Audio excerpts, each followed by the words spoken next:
Mari kita akan berdoa sebelum kita sama-sama belajar firman Tuhan pada kesempatan hari ini. Kita tundukkan kepala berdoa. Bapa, di dalam nama Tuhan Yesus kami bersyukur di hadapan Engkau pada hari ini kami boleh kembali belajar firman Tuhan. Terima kasih bahwa firman Tuhan itulah yang selalu memberi kekuatan kepada kami dan penghiburan, bahkan teguran-teguran untuk kami lebih setia kepada Tuhan. Tuhan, kiranya urapi kami semua, baik hamba-Mu yang menyampaikan dan setiap jemaat Tuhan yang mendengar firman ini, supaya setiap firman Tuhan boleh masuk di dalam hati kami, bertata di dalam hati kami, menjadi berkat buat kami semua. Di dalam nama Tuhan Yesus kami mengucap syukur dan berdoa. Amin. Amin. Shalom Bapak Ibu yang dikasih Tuhan, selamat berjumpa kembali dalam ibadah online pada hari ini. Ya, hari ini adalah tanggal 14 Juni tahun 2020. Mari kita akan menyiapkan hati kita nyatakan kesiapan hati kita pada hari ini untuk mendengar firman Tuhan. Saya ajak kita bersama-sama berdiri dan kita akan menyatakannya bersama-sama. Mari mengangkat Alkitab kita, katakan sama-sama, 1, 2, 3. Ini Alkitabku, aku adalah seperti yang dikatakannya, aku memiliki apa yang dikatakannya, aku sanggup melakukan apapun yang dikatakannya. Hari ini aku akan diajarkan firman Tuhan, aku mengaku dengan yakin bahwa hatiku siap dan pikiranku menerima, aku tidak akan pernah menjadi sama lagi. Aku adalah gereja yang hidup dan berbuah di dalam nama Tuhan Yesus. Amin. Silakan duduk kembali, puji Tuhan. Nah, hari ini kita akan membahas mengenai iman yang besar, bagian yang kedua. Minggu lalu sudah saya sampaikan bagaimana kita memiliki iman kepada Tuhan sehingga setiap doa yang kita panjatkan kepada Tuhan dijawab oleh Tuhan.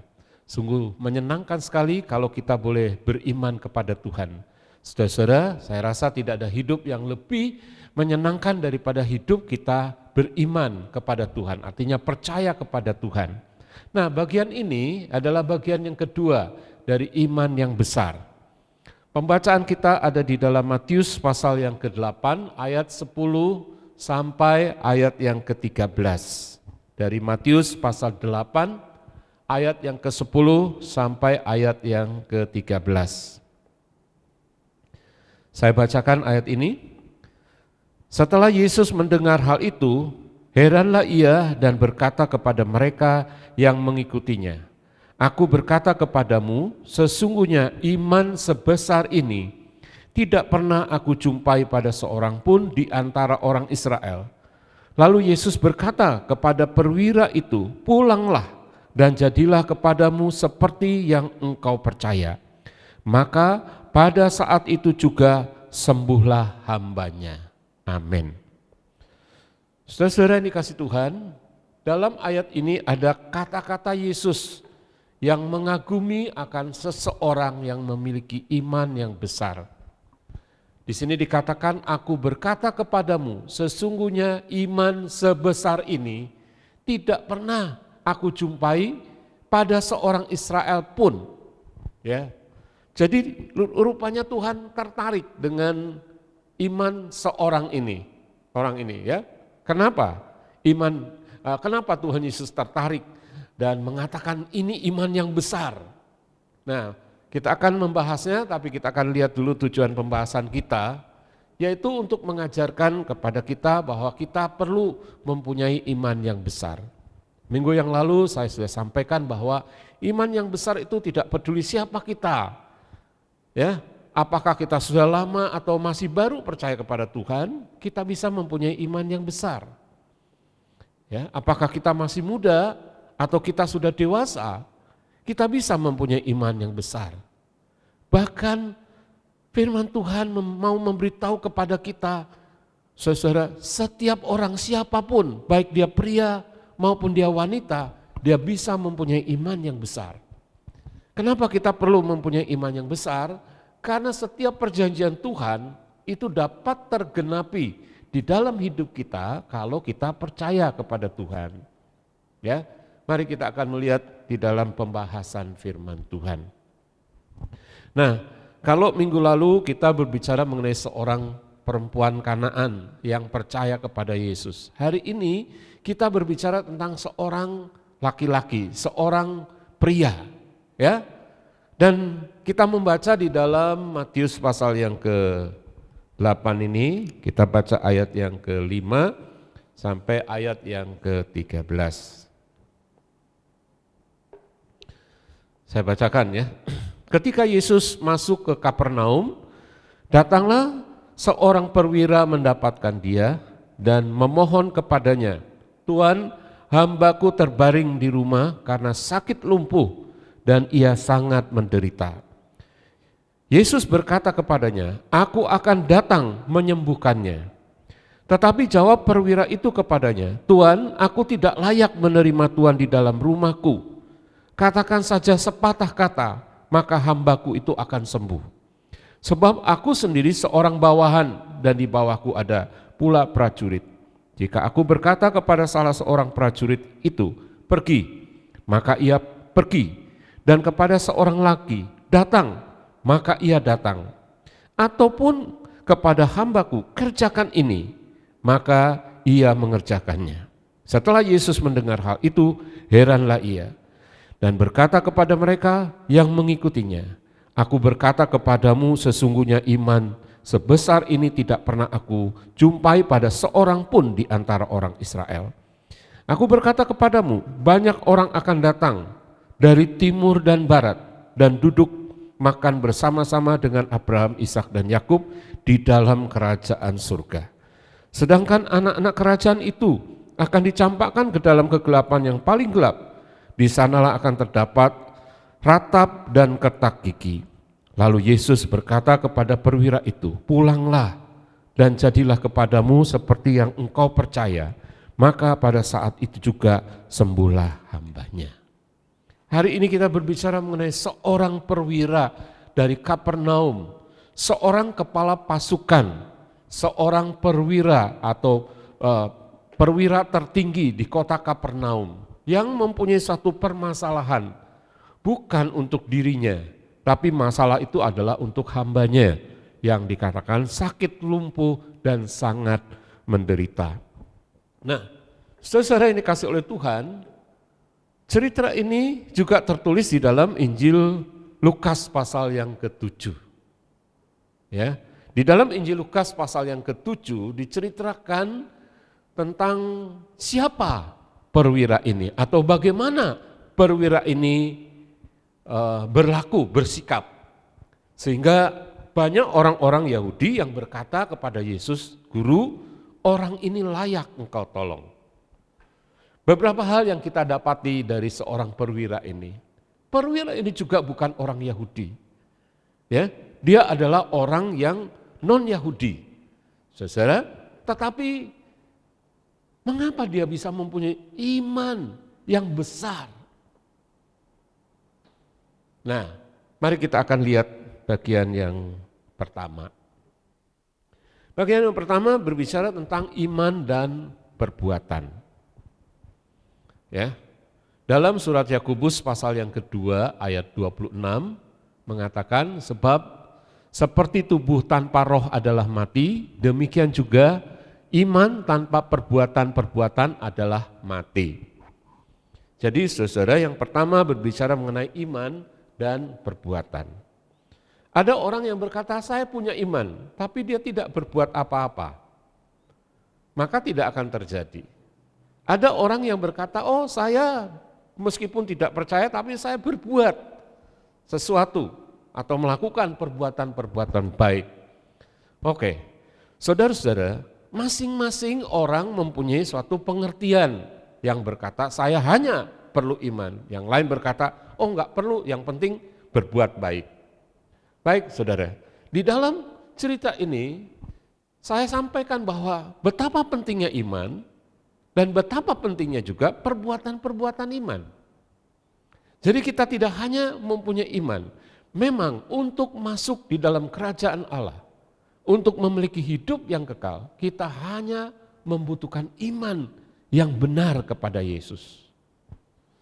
Tetapi saudaraku, di dalam perjalanan hidup kita ini, kita tidak bisa hanya mempunyai iman saja. Kita perlu melakukan satu perbuatan-perbuatan yang baik untuk menyatakan bahwa memang kita punya iman. Nah, karena itu saudara, bagian pertama ini berbicara tentang iman dan perbuatan. Nah, dalam Lukas pasal yang ke-7, Lukas pasal 7 ayat 1 sampai 9, saya tidak bacakan semua tapi saya bacakan ayat 3 sampai 5. Ketika perwira itu mendengar tentang Yesus, ia menyuruh beberapa orang tua-tua kepadanya untuk meminta supaya datang dan menyembuhkan hambanya. Mereka datang kepada Yesus dan dengan sangat mereka meminta pertolongannya. Katanya, ia layak engkau tolong, sebab ia mengasihi bangsa kita dan dialah yang menanggung pembangunan rumah ibadat kami. Saudara, kita membaca di dalam ayat ini bagaimana perwira Kapernaum ini yang notabene-nya adalah bukan orang Yahudi. Tapi dikatakan dia sangat mengasihi bangsa kita. Ya, saudara, jadi biarpun orang ini bukan orang Yahudi, tapi dia mempunyai satu hati yang berbelas kasihan. Ya, sebagai seorang perwira yang non-Yahudi dan sebagai penjajah pada waktu itu terhadap orang Yahudi, bisa saja dia bersikap yang kebalikannya dari itu. Ya, tetapi ternyata perwira ini dia menunjukkan suatu sikap yang baik. Dikatakan mengasihi bangsa ini, bahkan apa yang dilakukan perwira ini? Dialah yang menanggung pembangunan rumah ibadah kita. Jadi saudara, perwira ini memberikan fasilitas untuk rumah ibadat.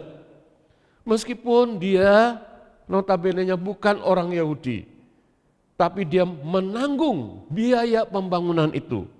Dia memberikan uangnya untuk pembangunan rumah ibadat. Bukankah ini suatu hal yang luar biasa, Bapak Ibu? Ya. Dan kalau kita melihat cerita di dalam Injil Matius maupun Injil Lukas, dikatakan hambanya itu adalah hamba yang sangat dia kasihi. Kita tahu posisi seorang hamba pada zaman dulu bukanlah seperti zaman sekarang asisten rumah tangga begitu ya, bukan. Tapi seorang hamba itu adalah budak belian yang boleh diperlakukan oleh tuannya sekehendak hati tuannya. Jadi kalau hamba ini sudah tidak berguna, sakit-sakitan, boleh saja tuannya membuangnya. Ya, untuk apa lagi? Kalau dia tidak berguna, tidak bisa melakukan pekerjaan, tinggal buang saja. Tapi tidak demikian dengan perwira ini. Dikatakan dia sangat mengasihi hambanya. Nah, saudara yang dikasih oleh Tuhan, ketika dia melakukan hal-hal ini, dia mengasihi bangsa Yahudi, dia menanggung pembangunan rumah ibadat, dan bahkan dia mengasihi hambanya, bisa jadi hambanya itu adalah orang Yahudi, orang Israel. Ya, saudara, dan ketika dia berbuat demikian, dia sedang menabur, yaitu menabur kebaikan. Firman Tuhan berkata dalam Galatia pasal 6 ayat 7, karena apa yang ditabur orang itu juga yang akan dituainya. Jadi kalau orang menabur kebaikan-kebaikan, dia akan menuai kebaikan. Saudara, penting di dalam hidup kita sebagai orang-orang yang hidup di dalam dunia ini, kita perlu menabur kebaikan. Ya. Nah, terutama kita sebagai orang yang sudah percaya kepada Tuhan. Kita bukan hanya beriman di gereja dan memupuk iman kita di gereja tanpa kita melakukan sesuatu. Tapi Tuhan ingin kita melakukan sesuatu, yaitu dengan menabur kebaikan. Haleluya. Nah, ada beberapa hal yang disampaikan oleh firman Tuhan tentang menabur. Ya, kalau kamu menabur sedikit, kamu menuai sedikit. Kalau kamu menabur banyak, kamu akan menuai berlimpah-limpah dan sebagainya. Nah, saudara, kita akan melihat di sini bagian yang pertama adalah iman dan perbuatan. Yang kedua, perwira ini adalah seorang yang menghormati hierarki. Bagaimana kita tahu bahwa perwira ini seorang yang menghormati hierarki? Ya. Dalam ayat 9 dikatakan begini, sebab aku sendiri seorang bawahan dan di bawahku ada pula prajurit. Jika aku berkata kepada salah seorang prajurit itu, pergi, maka ia akan pergi. Jika aku berkata kepada prajurit itu, datang, maka ia akan datang. Atau kepada hambaku, kerjakan ini, maka ia akan mengerjakannya. Nah, saudara, dia menyadari bahwa di dalam dunia ini ada hierarki, ada tingkatan-tingkatan. Ya, dia percaya itu dan dia harus menghormati itu.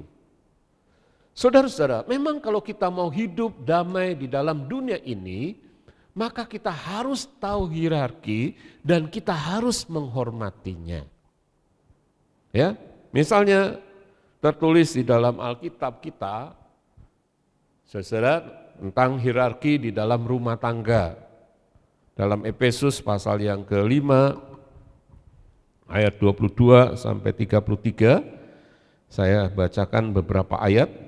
Ayat 22 mengatakan, hai istri, tunduklah kepada suamimu seperti kepada Tuhan. Dalam ayat 23 dikatakan, ayat 25 dikatakan, hai suami, kasihilah istrimu sebagaimana Kristus telah mengasihi jemaat dan telah menyerahkan dirinya baginya. Jadi dikatakan istri menghormati suami. Kenapa? Karena suami adalah pemimpin di dalam rumah tangga. Maka perlu dihormati. Nah, kalau suami menghormati, istri menghormati suami, bagaimana suami? Apakah harus juga menghormati istri? Suami harus menghormati istri. Ya, caranya bagaimana? Dengan cara mengasihi istri. Itulah tanda hormat kepada istri. Kita tidak melakukan sewenang-wenang kepada istri kita, tapi kita menghormati dengan cara kita mengasihi istri kita. Kemudian selanjutnya juga di dalam firman Tuhan dikatakan, anak harus menghormati orang tua.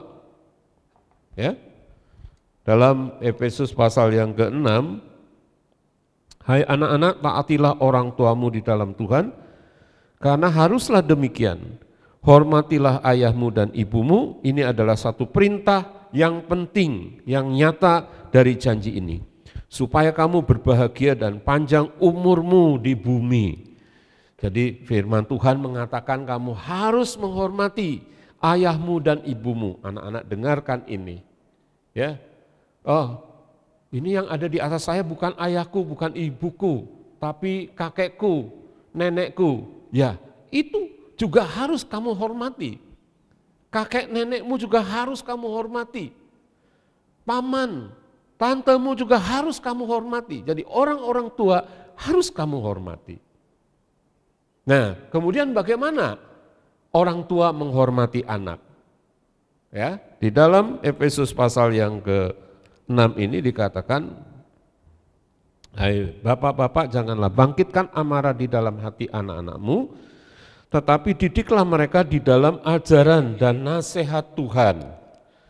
Jadi kalau anak-anak diminta oleh Tuhan untuk menghormati orang tua, maka orang tua juga menghormati anak-anak.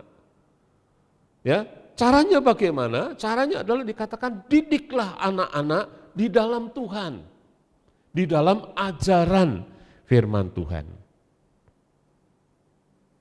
Nah, itu cara yang Tuhan berikan kepada kita untuk saling menghormati. Haleluya. Bukankah itu indah, saudara? Jadi kalau kita mau hidup damai di muka bumi ini, memang kita harus saling menghormati. Ya, didik anak-anak kita di dalam ajaran Tuhan. Kemudian di dalam Efesus pasal yang ke-6 juga diterangkan tentang hamba-hamba menghormati tuannya.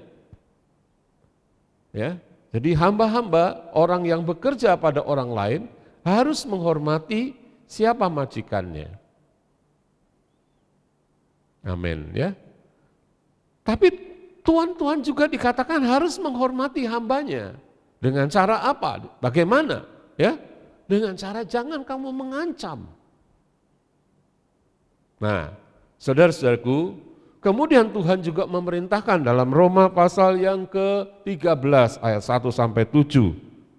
Tidak kita bacakan di sini, ya. Tapi di situ dikatakan hormatilah pemerintah di atas kita. Orang-orang yang menjabat, ya, jabatan-jabatan di dalam pemerintahan, kita harus hormati mereka.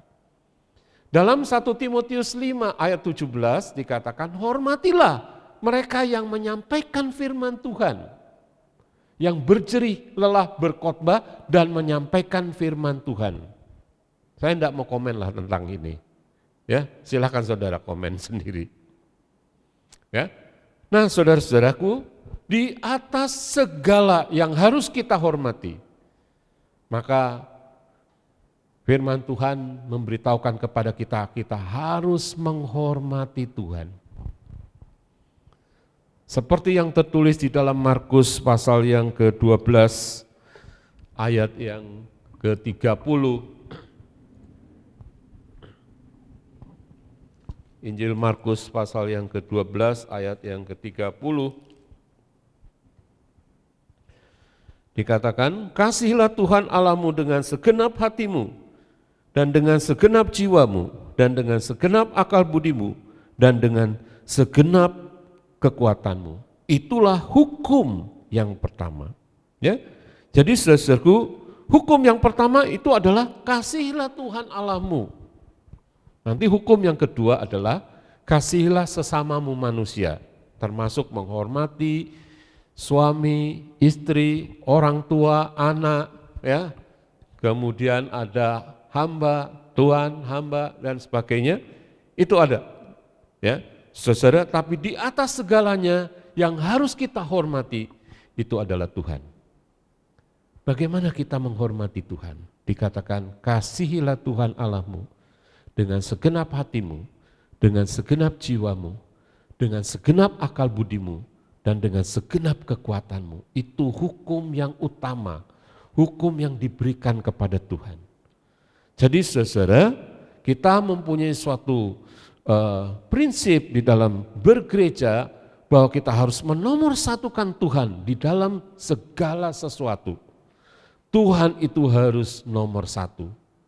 Nah, saudaraku, berhubungan dengan perwira Kapernaum tadi, si perwira ini dia mempunyai satu kata-kata yang baik, dikatakan karena di atasku ada aku punya pemimpin di atasku dan aku juga punya bawahan di bawahku.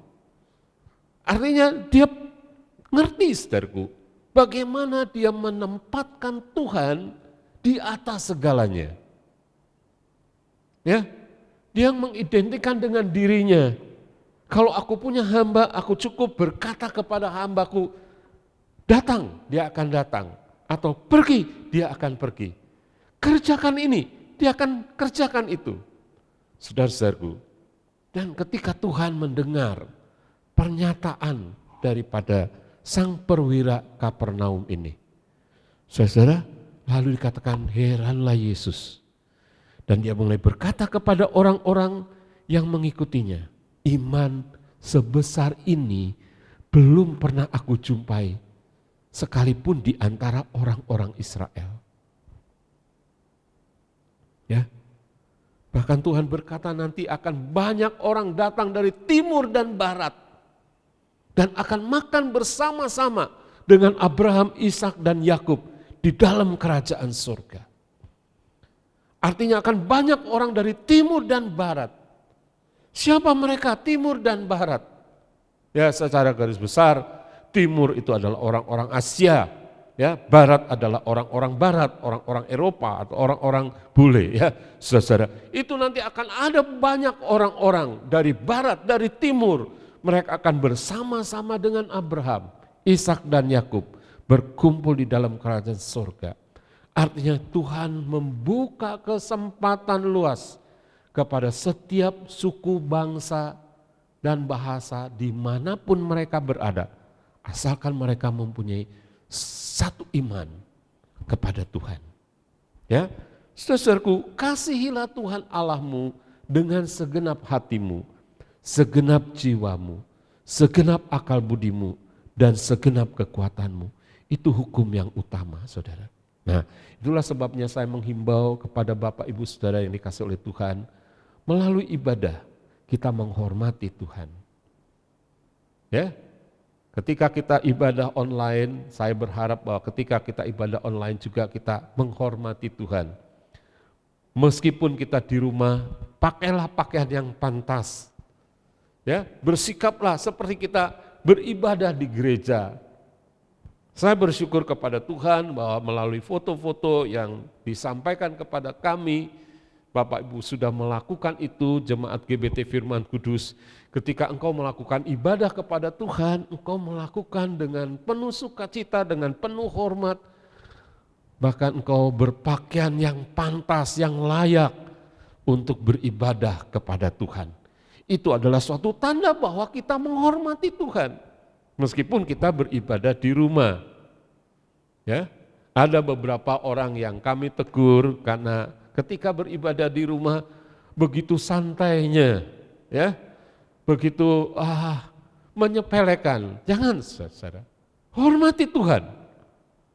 Ya, bahkan seharusnya ketika engkau beribadah di rumah, engkau tahu bahwa Tuhan hadir di rumahmu. Engkau harus lebih menghormatinya. Ya, puji nama Tuhan. Nah, sekarang kita masuk bagian yang ketiga. Bagian yang ketiga adalah percaya kepada firman Tuhan.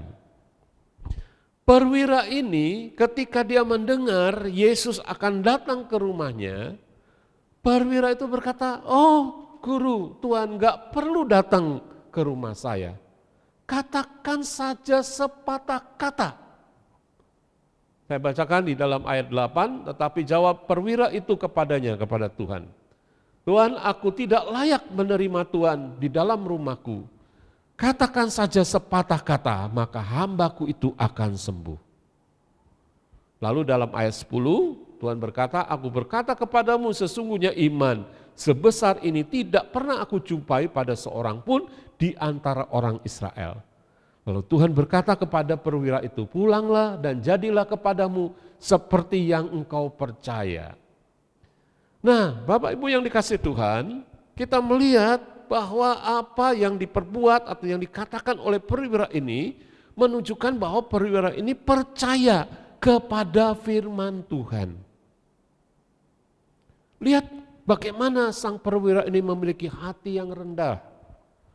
Meskipun dia mempunyai suatu jabatan yang tinggi, dia adalah perwira, kepala perwira di Kapernaum. Ya, kalau jabatan polisi di Indonesia itu setara dengan Poltabes, ya, Kapoltabes. Dia adalah pemimpin satu kota besar. Jadi Poltabes, ya, kepala Kapoltabes. Nah, saudara-saudara, ketika orang-orang Yahudi berkata kepada Yesus, "Tuhan, orang ini layak engkau tolong karena dia sudah melakukan bla bla bla bla bla bla ini, ya." Tapi saudara, si perwira ini merasa dia tidak layak. Meskipun dia sudah melakukan banyak hal, tapi dia berkata, "Aku tidak layak menerima Yesus di rumahku." Nah, ini bedanya, saudara. Orang yang rendah hati dengan orang yang sombong. Kalau orang yang sombong bisa saja dia memaksa Yesus, "Engkau harus datang, bukankah aku sudah melakukan ini dan itu? Seharusnya engkau datang dong." Tapi saudara, ini menunjukkan suatu kerendahan hati. Aku tidak layak. Nah, saudara, kemudian dari kata-kata sang perwira ini, dia mengakui bahwa Yesus adalah sang firman yang berkuasa. Dia berkata, "Tuhan, katakan saja sepatah kata, maka hambaku itu akan sembuh." Jadi artinya dia adalah orang yang percaya kepada firman Tuhan. Ya, jadi sekali lagi saya katakan bahwa perwira ini percaya kepada kata-kata Yesus, firman Tuhan.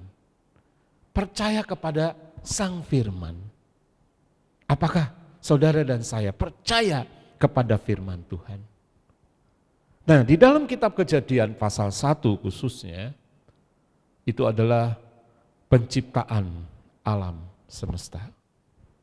Apa yang kita baca di dalam kitab Kejadian pasal 1, itu hanya kata-kata jadilah, jadilah, jadilah. Jadi ketika Tuhan menciptakan alam semesta, dia hanya berkata, jadilah, maka jadi. Jadilah, maka terjadi. Jadilah, maka terjadi. Nah, jadi ketika perwira ini berkata kepada Yesus, Tuhan katakan saja sepatah kata, dia percaya Yesus itu adalah Sang Pencipta. Sama di dalam kitab Kejadian, kata-kata Tuhan Allah di dalam kitab Kejadian, jadilah maka terjadi. Dan hari ini Yesus perwira itu berkata, katakan saja sepatah kata, maka hambaku akan sembuh. Itu identik dengan apa yang dia percayai di dalam kitab Kejadian, bahwa Tuhan itu adalah pencipta. Dan ketika dia mencipta, hanya dengan perkataan, jadilah, maka terjadi. Saudara-saudara, jadi perwira ini percaya kepada Tuhan Yesus, firman yang berkuasa. Meskipun hanya satu kata saja, bagi perwira ini perkataan Tuhan itu lebih berharga dari obat atau tabib manapun juga. Mari kita mau percaya kepada firman Tuhan. Saudara yang dikasih oleh Tuhan, mari kita lihat penerapannya hari ini. Yang pertama, kita perlu mempunyai kerendahan hati. Untuk mempunyai iman yang besar, kita perlu mempunyai kerendahan hati. Bayangkan saudaraku, seorang perwira yang mempunyai jabatan yang tinggi, dihormati oleh orang-orang, tapi ketika dia berhadapan dengan Yesus, dia tahu, hatinya tahu bahwa Yesus lebih tinggi dari dia. Bahwa Yesus layak lebih dihormati dari pribadinya. Dia tidak semena-mena, saudara. Dia tahu siapa Yesus. Dan itulah sebabnya Yesus berkata, iman sebesar ini tidak aku jumpai sekalipun di antara orang-orang Israel. Karena kenapa saudara? Dia mengerti hierarki itu. Dengan penuh kerendahan hati dia memohon kepada Yesus. Jadi saudara, memang untuk mengakui Yesus berkuasa atas hidup kita, kita harus memiliki hati yang rendah. Jangan kita berkata, oh aku tanpa Yesus bisa kok. Gak bisa saudara. Mungkin kau bisa kaya tanpa Yesus, bisa kaya, bisa pandai tanpa Yesus, bisa, ya oke. Tapi engkau tidak bisa selamat tanpa Yesus, engkau tidak bisa masuk surga tanpa Yesus. Karena hanya Yesus, jalan kebenaran dan kehidupan yang bisa membawa engkau sampai ke surga. Dialah Sang Firman yang datang ke dalam dunia menjadi manusia untuk berkorban bagi kita, menebus dosa kita, supaya engkau dilayakkan masuk di dalam kerajaannya. Nah, saudara-saudara, yang kedua penerapan ini adalah bahwa pengakuan selalu diungkapkan dalam kata-kata. Mari kita mau menyambut ini, saudara. Katakanlah kepada Tuhan sebuah kata-kata yang membuat Tuhan kagum akan kata-kata engkau itu. Ya, kalau perwira tadi mempunyai kata-kata itu, dia berkata kepada guru, kepada Yesus, guru, katakan saja sepatah kata, maka hambaku akan sembuh. Engkau bisa memilih kata-kata yang lain untuk membuat Yesus kagum kepada engkau. Maukah engkau berkata hari ini, Tuhan, aku serahkan hidupku kepadamu, aku mau menjadi pengikut engkau. Dan Tuhan berkata, really? Benarkah? Oh, Yesus kagum kalau engkau mau menyerahkan hidupmu pada hari ini kepada Yesus.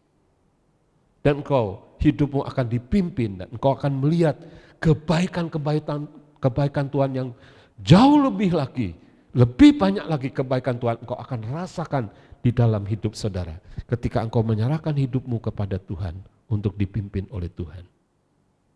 Haleluya. Tuhan memberkati kita semua, saudara. Mari kita akan melihat penutupnya. Kita akan membaca beberapa ayat dari Matius pasal 8 tadi. Ya, ayat 10 sampai 13, tapi kita tidak semua baca beberapa ayat ini bersama-sama di bagian penutup dengan saya membacanya. 1, 2, 3. Setelah Yesus mendengar hal itu, heranlah ia dan berkata kepada mereka yang mengikutinya, "Aku berkata kepadamu, sesungguhnya iman sebesar ini tidak pernah aku jumpai pada seorang pun di antara orang Israel." Lalu Yesus berkata kepada perwira itu, "Pulanglah dan jadilah kepadamu seperti yang engkau percaya."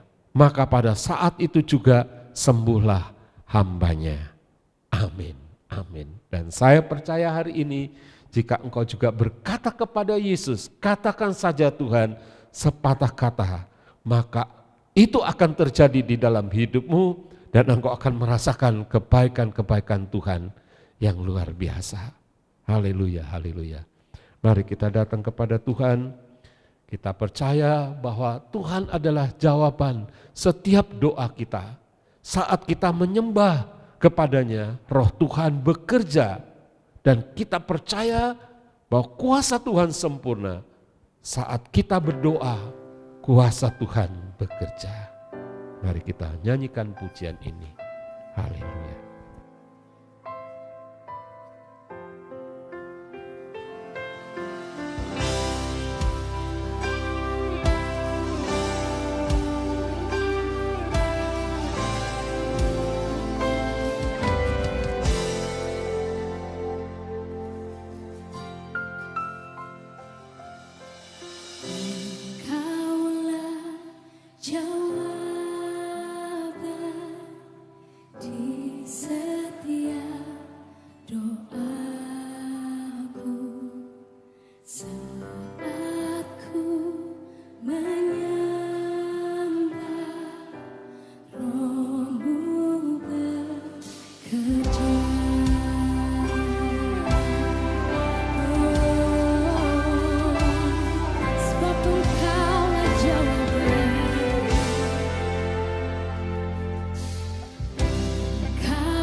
Mari sama-sama kita berdoa. Saudara-saudara sekalian, kita tundukkan kepala berdoa. Bapa, di dalam nama Tuhan Yesus, kami sudah mendengar firman-Mu hari ini. Seorang perwira, seorang yang mempunyai jabatan, seorang yang ternama, seorang yang dihormati, tetapi yang mau tunduk di hadapan Engkau, merendahkan dirinya dan mengakui Engkau sebagai firman yang berkuasa. Dan hari ini Tuhan, kami juga mengakui siapakah diri kami, tidak ada apa-apanya di hadapan Engkau Tuhan. Apapun yang kami miliki, apapun yang kami punya, semua berasal dari Engkau. Sebab itu Tuhan, kami juga bersama-sama hari ini merendahkan hati kami di hadapan Engkau. Tuhan, kami percaya bahwa hanya Engkaulah yang memiliki perkataan hidup yang kekal. Bahwa hanya Engkaulah yang bisa membawa kami masuk di dalam kerajaan-Mu. Seperti firman-Mu berkata, akan banyak orang dari timur dan barat dan akan makan bersama-sama dengan Abraham, Ishak dan Yakub di dalam kerajaan surga. Tuhan, kami mau menjadi bagian dari apa yang Engkau katakan pada hari ini. Oh Tuhan, kami bersyukur membuka kesempatan bagi orang-orang yang ada di timur ini Tuhan. Bahkan orang-orang yang ada di barat, di utara, di selatan, di segala penjuru bumi ini Tuhan. Engkau mengasihi kami manusia Tuhan. Terima kasih Bapa di surga. Terima kasih Yesus dan Roh Kudus yang terus bekerja di dalam hidup kami. Terima kasih Tuhan. Sekarang kami berdoa untuk setiap keluarga dimanapun kami berada Tuhan. Pada saat kami beribadah kepada Engkau, Engkau hadir di tengah-tengah kami. Bapa, Putra dan Roh Kudus, ketiganya yang esa itu adalah Allah yang Immanuel, yang beserta dengan kami. Karena itu Tuhan, sertai setiap keluarga, berkati setiap keluarga, berkati setiap kepala keluarga, berkati ibu-ibu rumah tangga, berkati anak-anak, semua Tuhan berkati dalam nama Tuhan Yesus. Kami berdoa untuk setiap usaha kami, mungkin ada di antara kami yang usahanya mulai merosot Tuhan, mulai berkurang penghasilannya. Tapi hari ini kami berdoa kepada Engkau, Engkau bukakan jalan Tuhan, supaya Engkau pulihkan usaha pekerjaan kami. Pulihkan juga anak-anak kami yang harus belajar di rumah Tuhan. Engkau memberikan kemampuan bahkan kecerdasan yang lebih baik lagi Tuhan. Karena kami tahu Tuhan, hikmat itu adalah datangnya dari Engkau. Terima kasih Bapa di surga. Kami mengucap syukur Tuhan. Bahkan kami berdoa untuk siapapun yang mungkin hari ini dalam keadaan sakit di rumah. Tuhan akan memberikan kesembuhan, pemulihan di dalam nama Tuhan Yesus. Tuhan, Kau bangkitkan, Kau sehatkan tubuhnya di dalam nama Tuhan Yesus. Terpujilah nama-Mu Tuhan. Kami mengucap syukur.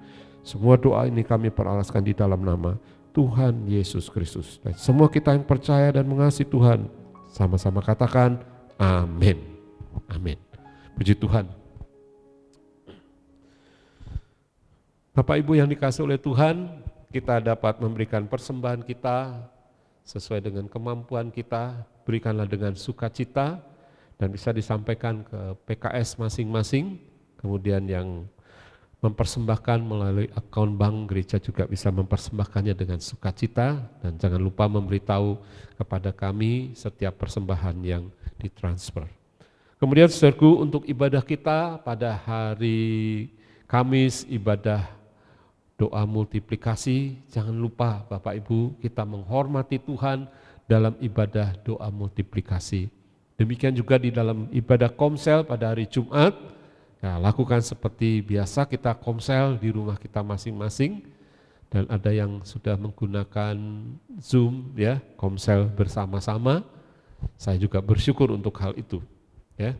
Kemudian yang komsel Selasa ataupun komsel Sabtu, lakukanlah itu. Kalau ada Zoom, ya, atau Google Duo dan sebagainya, bisa melakukan itu dengan teman-temanmu, ya, anak-anak remaja yang biasa komsel Sabtu. Kemudian Bapak Ibu yang dikasih Tuhan, hari Minggu depan juga kita masih tetap ibadah online, ya. Kita berdoa terus untuk pemerintah kita supaya diberi Tuhan hikmat bagaimana menangani pandemi corona ini, ya, supaya negara kita, khususnya kota kita Semarang, segera terbebas dari virus corona ini. Puji Tuhan, ya, Tuhan memberkati kita semua. Haleluya, amin. Mari kita akan berdiri bersama-sama menutup dalam doa untuk ibadah kita pada hari ini. Haleluya.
Mari kita sama-sama berdoa.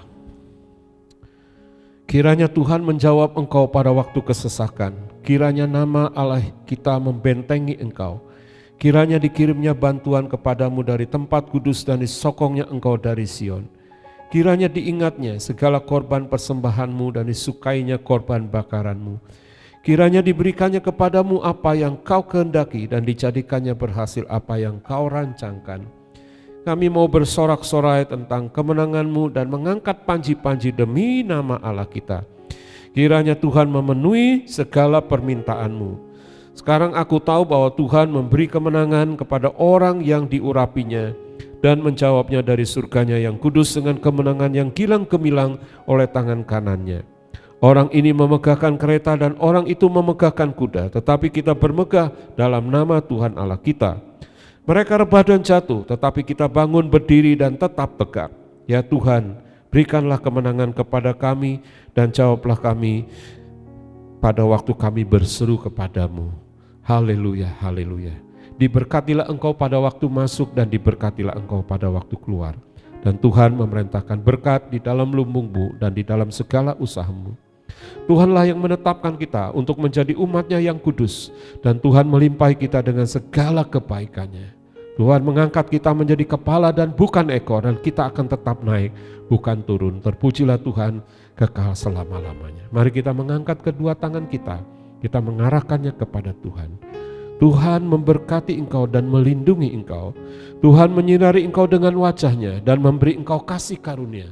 Tuhan menghadapkan wajahnya kepadamu dan memberi engkau damai sejahtera di dalam nama Bapa, Putra dan Roh Kudus, yaitu dengan nama Tuhan Yesus Kristus. Semua kita yang percaya dan mengasihi Tuhan sama-sama katakan amin. Amin. Tuhan memberkati kita semua. Sampai jumpa di lain kesempatan. Amin.